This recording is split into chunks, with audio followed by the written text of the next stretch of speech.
15 वर्षापासून बंद पडलेला एक केस, होळी किंवा शिमग्याच्या रात्री दरवर्षी होणारा एक खून. पण हा खून नाही, ही एक शिक्षा आहे, अशी असलेली इथल्या लोकांची मान्यता. ही शिक्षा देत असतो एक राक्षस, ज्याची देवासारखी पूजा इथली लोक करत असतात. नाव आहे शंकासूर. नमस्कार मित्रांनो, आज आपण बोलणार आहोत एका अशा मराठी वेब सिरीज बद्दल ज्याने क्राईम, मायथॉलॉजी आणि ह्युमन सायकोलॉजी यांना एकाच खेळण्यात गुंतवलेले आहे. सिरीज आहे देवखेळ. आता ही स्टोरी आहे इन्स्पेक्टर विश्वास सरंजामेची, ज्याचा रोल केलेला आहे अंकुश चौधरी. काम, ग्राउंडेड आणि मॅच्युअर परफॉर्मन्स. मेंटल पीस साठी बदली घेतलेली असते, पण जिथे त्यांना पीस हवा असतो तिथं त्यांना मिळणार असतो केवळ केओस आणि अशांतता. इन्स्पेक्टर विश्वास सरंजामे याला गुहागर येथे बदली मिळते. एकदम शांत आणि सुंदर असं कोकणातील गाव, पण अंडर द सरफेस खूप मोठी मिस्ट्री असलेले हे गाव आहे.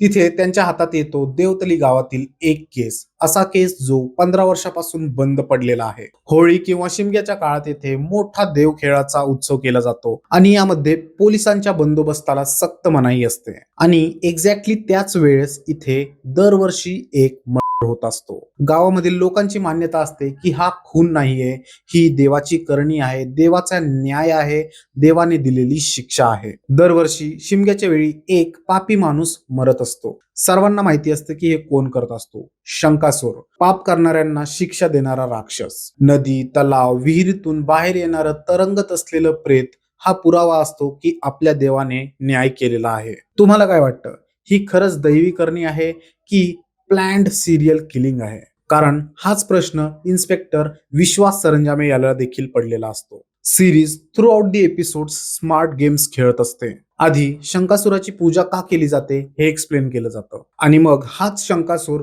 भगवान विष्णूच्या दशावतारांपैकी एका अवताराशी कसा रिलेटेड आहे हे एक्सप्लेन केलं जातं. सिरीज मायथॉलॉजी आणि क्राईम या दोघांचा खूप डेंजरस कॉम्बो आहे. सिरीज पाहता पाहता तुमचा ब्रेन ऑटोमॅटिकली प्रेडिक्शन मोड मध्ये येतो. सिरीज तुम्हाला इंटेन्शनली डिस्ट्रॅक्ट करत असते, वेगवेगळे लीड्स, वेगवेगळे सस्पेक्ट्स दाखवत असते. सिरीज पाहता पाहता तुम्ही स्क्रीनवर दिसणाऱ्या प्रत्येक पात्रावर डाऊट करू लागता, आणि हाच खरा ट्रॅप असतो सिरीजचा, ज्यामध्ये तुम्ही ऑलरेडी अडकलेले असता. एखाद्या सायकोलॉजिकल चेस गेम प्रमाणे ही सिरीज तुमच्या बुद्धीशी खेळत असते. सिरीज तुम्हाला फ्लो मध्ये पुढे घेऊन जाते आणि 5वा एपिसोड येता येता ती तुम्हाला विलक्षणपणे चुकीचं ठरवून जाते. तुमचे सगळे प्रेडिक्शन्स, तुमच्या सगळ्या थेरीज कोलॅप्स होताना दिसतात. कारण इथे एक अनएक्सपेक्टेड गोष्ट रिव्हील होते, जी फक्त मिस्ट्रीला डायव्हर्ट करत नाही, तर ती तुम्हाला इमोशनली डिस्टर्ब करून टाकते. सिरीज मध्ये एक खूप पॉवरफुल टेक्निक यूज केलेली आहे. सिरीज एकाच वेळी मल्टिपल पात्रांचे लाईफ स्टोरीज पॅरलली दाखवत चालते, पण नंतर पुढे जाऊन आपल्या लक्षात येतं की ते वेगवेगळ्या टाइमलाईन्स मधले इव्हेंट आहेत, जे की खूप उत्कृष्टपणे प्रेझेंट केलेले आहेत. आणि याच गोष्टीमुळे आतापर्यंत जे काही तुम्ही सिरीज मध्ये पाहिलेलं असतं त्याच्याबद्दलचा तुमचा कॉन्टेक्स्ट किंवा तुमचा दृष्टिकोन अगदी बदलून जातो. सिरीज मध्ये बऱ्याच सायकोलॉजिकल थीम्स दाखवलेल्या आहेत, ज्यांच्यावर केलेले काम खरंच ब्रिलियंट होतं. त्यापैकी एक आहे डोमेस्टिक व्हायलन्स. इथे दाखवलेलं आहे की मेंटल प्लस फिजिकल अब्यूज कशाप्रमाणे डीप डिप्रेशन मध्ये कन्वर्ट होऊ शकतं. दुसरी म्हणजे अंधश्रद्धा. इथे दाखवलेलं आहे की जेव्हा कधी भीती आणि श्रद्धा यांची लाईन क्रॉस होते, तेव्हा कशा प्रकारे लोक असुराला देखील देव मानू शकतात. आणि तिसरी महत्वाची थीम म्हणजे सायलन्स ऑफ सोसायटी. पाप किंवा पापकर्म फक्त करणाऱ्याचं नसून पाहणाऱ्याचं देखील असतंय. या व्यतिरिक्त सिरीजच्या टेक्निकल ब्रिलियन्स बद्दल बोलायचं झालं तर कलर ग्रेडिंग खूप उत्तम प्रकारची पाहायला मिळेल तुम्हाला. सीन मधला टेन्शन तुम्हाला स्क्रीनवर दाखवण्यासाठी ते कलर ग्रेडिंग खूप महत्वाचं ठरतं, आणि ते इथं उत्कृष्टपणे दाखवलेलं आहे. दुसरं म्हणजे जबरदस्त कॅमेरा अँगल्स यूज केलेले आहेत, जे सीनच्या डेप्थला आणखी एलिव्हेट करतात, सिनेमॅटोग्राफीला आणखी उत्तम प्रकारे निखरून तुम्हाला स्क्रीनवर दाखवतात, ज्यामुळे अल्टिमेटली तुमचा पाहण्याचा एक्सपिरियन्स आणखी भारी होऊन जातो. यासोबतच काही ठिकाणी स्मूथ सीन ट्रान्झिशन्स दिसतात, आणि बॅकग्राऊंड स्कोर जो सीन मधल्या टेन्शनला होल्ड करून ठेवतो, खूप महत्वाची भूमिका इथे बजावत आहे. या व्यतिरिक्त कास्ट आणि कॅरेक्टर्सच्या परफॉर्मन्सेसला फुल मार्क्स माझ्याकडून. खरं सांगतो, काहीच कसर सोडलेली नाहीये. एका एका कॅरेक्टरने जबरदस्त ऍक्टिंग केलेली आहे.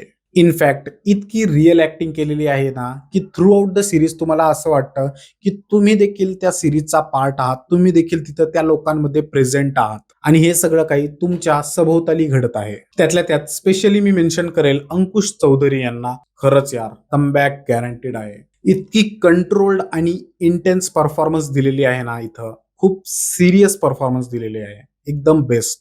सोबतच प्राजक्ता माळी दिसतील तुम्हाला एक नवीन कॅरेक्टरमध्ये, एक नवीन रोलमध्ये. याआधी आपण त्यांना असं कधीच पाहिलेलं नसेल कदाचित. त्यांचा कॅरेक्टर सिरियस, लेअर्ड आणि इमोशनल आहे, जो की त्यांनी खूप व्यवस्थितपणे ऍक्ट केलेला आहे. सोबतच वीणा जामकर यांचं काम देखील उत्तम आहे. परफेक्ट इमोशन आणि एक्सप्रेशन्स दिसतात. आणि last but not the list, खूप इम्पॉर्टंट रोल केलेला आहे रोहित लाड यांनी. त्यांनी यंग शंकासुराचा रोल केलेला आहे. अनफॉर्गेटेबल.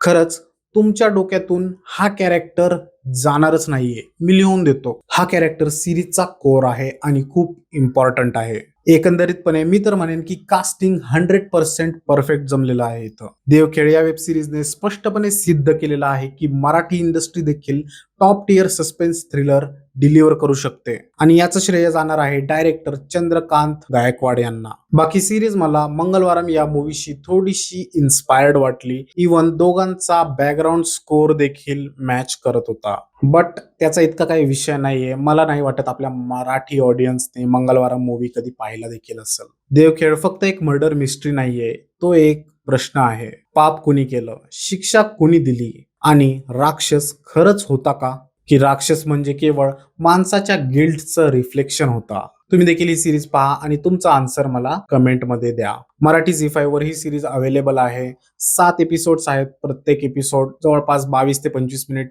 या रेंजचा आहे.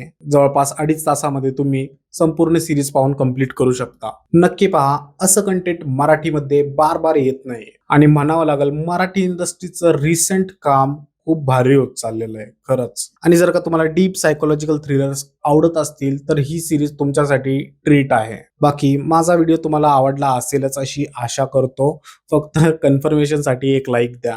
आणि हो, रणपती शिवराय स्वारी आग्रा या मूवीचा रिव्ह्यू देखील लवकरच चॅनलवर येणार आहे, त्यामुळं सबस्क्राईब करून ठेवा. लवकरच भेटू. नमस्कार.